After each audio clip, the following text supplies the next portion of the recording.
Les startups sont nombreuses à apporter des solutions à valeur ajoutée pour l'industrie manufacturière, dont notamment InBolt. Alban Dercy, bonjour. Bonjour. Alors vous êtes cofondatrice d'InBolt et directrice des opérations. Avant toute chose, InBolt, c'est quoi? Ça veut dire quoi? InBolt, qu'est-ce que ça veut dire? Alors c'est un nom qui vient de Intelligent Bolt. C'est un nom qu'on a trouvé après 3 minutes de brainstorming. Parce qu'à l'époque, nous, ce qu'on voulait faire pour améliorer les opérations de serrage, et on vous expliquera pourquoi le serrage en particulier, on se disait qu'on allait faire des boulons intelligents. Finalement, la solution, c'est plus du tout ça. Mais lors de notre premier brainstorming, on s'est dit qu'on allait faire Intelligent Bolt, boulon intelligent. Le nom est resté. La solution n'est plus du tout la même, mais on est bien référencé sur Internet et les clients et nous-mêmes, on aime bien le nom, donc on l'a gardé. Et en plus, c'est beaucoup plus sympa que boulon intelligent. Exactement. Donc votre technologie, c'est la micro-localisation. C'est quoi exactement? Alors la micro-localisation, c'est identifier la position de l'objet sur lequel notre device, notre module est attaché, avec une précision au millimètre dans un environnement de proximité. Donc en fait, ça va être, donc nous on fabrique un boîtier, un module qu'on appelle le Tool Tracking Module même, qui dedans a des caméras embarquées. Et en fait, on vient comparer ce que voient ces caméras-là avec le modèle 3D de l'assemblage sur lequel on travaille. Et en faisant cette comparaison, on arrive à en déduire la position relative de la caméra et donc de l'objet sur lequel elle est fixée. Et on appelle ça micro-localisation parce qu'en fait, nous, on identifie la position de l'outil dans un rayon entre à 1,5 m jusqu'à 5 cm de l'assemblage sur lequel l'outil travaille. Ça va être vraiment en fait dans ce range-là qu'on est capable de faire de la localisation, contrairement à des technologies de localisation indoor qui sont plus long range, on va dire, qui vont être par exemple du LiDAR ou qui vont être des technologies basées sur de la triangulation, où là, ça va être vraiment à l'échelle de tout un entrepôt, toute une usine. On est plus sur le GPS d'entrepôt, quoi. Là, c'est vraiment du GPS. Nous, c'est vraiment en fait à l'échelle vraiment du poste de montage par rapport à l'assemblage sur lequel on travaille.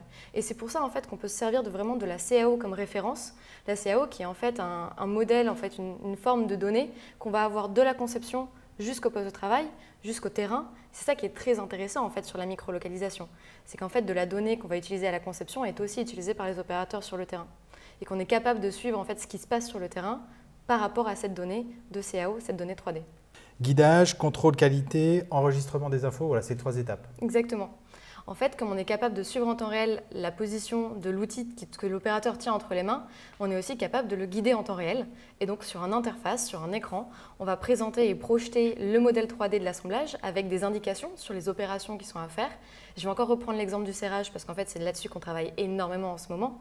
On va en fait illuminer exactement quels sont les points de serrage que l'opérateur va devoir réaliser dans un ordre bien précis.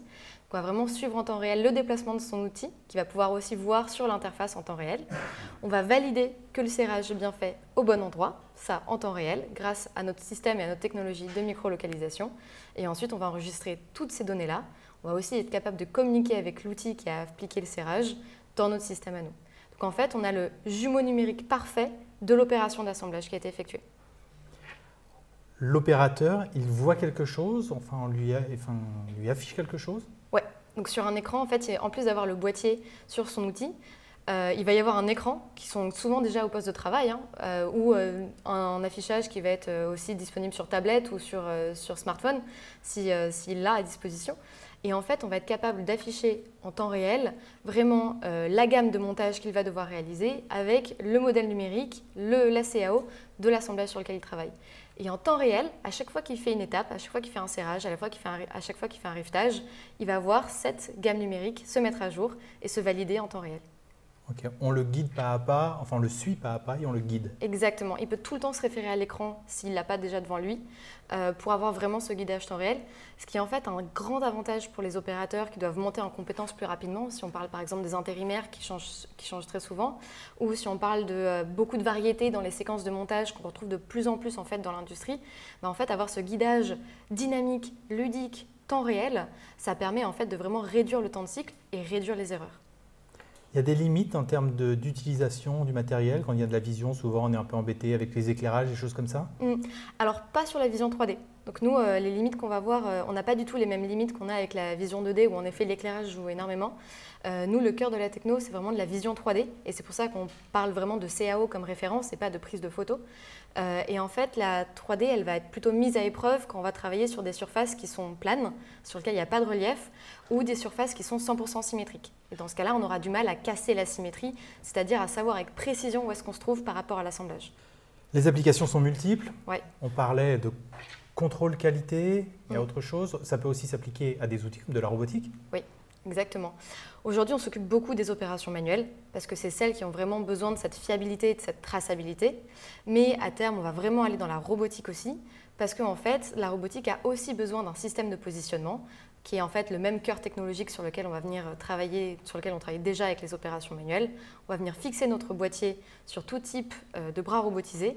On est capable de trouver la position du bras par rapport à la pièce sur laquelle il va venir travailler et donc de recaler la trajectoire du bras en temps réel par rapport à la position de la pièce.